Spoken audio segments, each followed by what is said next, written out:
तो hello guys, welcome है आप सभी लोग का इस वीडियो में हम बात करेंगे जेकेपीओपी 2026 एग्जामिनेशंस के बारे में। आपको हम पूरा रोड मैप देंगे कि आप कैसे अपना एडमिशन जो है वो बीएससी नर्सिंग, पैरामेडिकल या टेक्नोलॉजी कोर्सेज में कर सकते हैं। तो चलिए बिना देर के वीडियो को शुरू करते हैं। पहले हम बात करेंगे जेकेपीओपी सीईटी एग्जामिनेशंस के बारे में। जेकेपीओपी एक बोर्ड है जो कंडक्ट कराती है सीईटी एग्जामिनेशन। इसका मतलब कॉमन एंट्रेंस टेस्ट है, जिसकी मदद से आपको जो है वेरियस कोर्सेज में एडमिशन मिलता है, जैसे कि बीएससी नर्सिंग, पैरामेडिकल कोर्सेज और टेक्नोलॉजी कोर्सेज। अब इन एडमिशन कैसे होता है इन कोर्सेज में, वो सब प्रोसेस हम आपको इसी वीडियो में बताएंगे, तो वीडियो में बने रहे। तो पहले आ जाती है एलिजिबिलिटी, क्या आप इस एग्जामिनेशंस को देने के लिए एलिजिबल हो या नहीं। तो पहली जो एलिजिबिलिटी है वो है आपकी एकेडमिक क्वालिफिकेशन।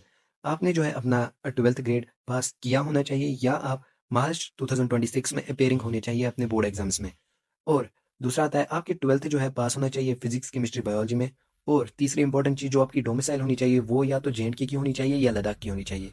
और एक जो है बेसिक सी एलिजिबिलिटी है इसकी, आप 31 दिसंबर 2026 तक 17 ईयर्स के हो जाने चाहिए। अगर आप 17 ईयर्स के नहीं हो रहे तब तक तो आप हो एलिजिबल नहीं हो। और एक जो इसकी एलिजिबिलिटी है वो ये है कि आपकी एज जो है 35 ईयर्स से कम होनी चाहिए।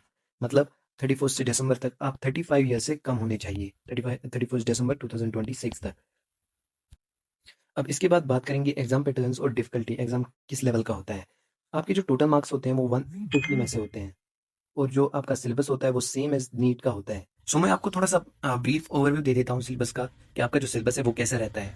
पर सब्जेक्ट आपके जो है 60 मार्क्स रहते हैं, और जो है आपका सिलेबस एकदम बिल्कुल होता है वैसा ही जैसे कि आपका जो है एनसीईआरटी में सिलेबस होता है। जैसे कि 11 और 12 एनसीईआरटी का सिलेबस होता है, वैसा ही आपका सिलेबस होता है। जैसे कि आप देख सकते हो फिजिक्स में पहला chapter physical world and measurements, kinematics, और इसके बाद laws of motion, energy and power, the motion of system of particles and rigid body, gravitation. और ऐसे ही बाकी जो है सब्जेक्ट्स का उनका भी है, और ये 11 12 में लाके हैं।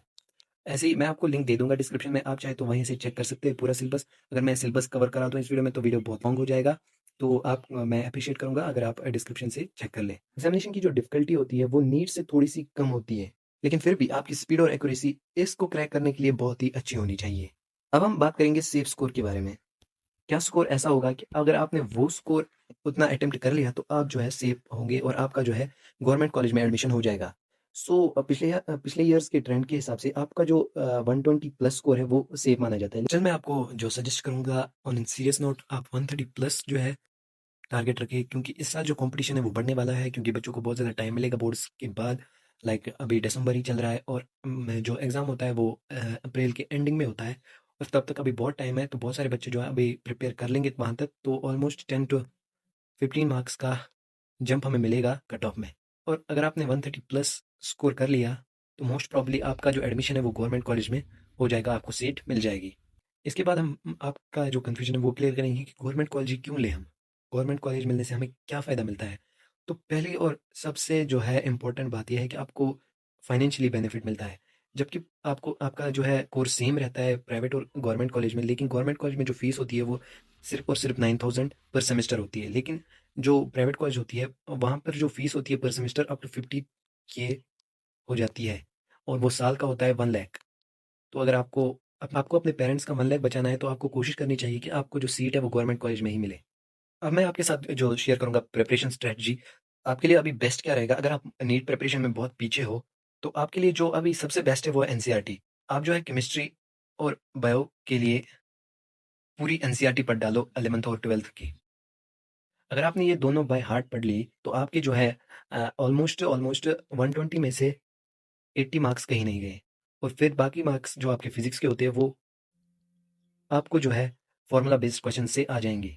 तो आपको जो है हर चैप्टर के फॉर्मूलाज आपको बाय हार्ट याद करने हैं। इसके बाद हम आपको जो है एप्लीकेशन फॉर्म्स के बारे में डिटेल्स दे देंगे कि रजिस्ट्रेशन जो शुरू होगी जेके सीईटी एग्जामिनेशन के लिए, वो होती है लास्ट वीक ऑफ मार्च में। मार्च लास्ट वीक में आपकी रजिस्ट्रेशन शुरू हो जाएगी, और आप जो है almost second week of April तक फॉर्म भर सकते हो। इससे पहले भी क्लोज हो सकता है, तो आप जितना जल्दी भरोगे उतना आपके लिए अच्छा रहेगा। और आपका जो एग्जामिनेशन होता है वो लास्ट वीक ऑफ अप्रैल में होता है। तो अभी कुछ 5-6 महीने हैं, कुल मिला के 5 महीने हैं आपके पास। तो अगर आप प्रिपेयर करना चाहो तो आप अभी से शुरू करके भी ऑलमोस्ट 130 प्लस स्कोर कर सकते हो। एट लास्ट मैं आपको एक सजेशन दूंगा कि आप जो है रेगुलरली जेकेबोपी की ऑफिशियल वेबसाइट को चेक करते रहे, क्योंकि वहीं पे आपको ऑफिशियल नोटिफिकेशंस मिलती है, रजिस्ट्रेशन लिंक्स वहीं पे होती है और जो भी कोई नई अपडेट आती है वहीं पे मिल जाती है। अगर कोई नई अपडेट आती भी है तो हम आपको सबसे पहले प्रोवाइड कर देंगे। बस स्टिल इन केस आप जो है वेबसाइट के साथ कनेक्टेड रहे, और स्टिल अगर आपकी कोई भी एक क्वेरी रहती है, आपका कोई भी क्वेश्चन होता है, तो आप जो है हमें कमेंट सेक्शंस में पूछ सकते हैं, हम आपको रिप्लाई कर देंगे। तब तक वीडियो को लाइक कर देना, चैनल को सब्सक्राइब कर देना। मिलते हैं किसी और वीडियो में, तब तक के लिए गुड बाय।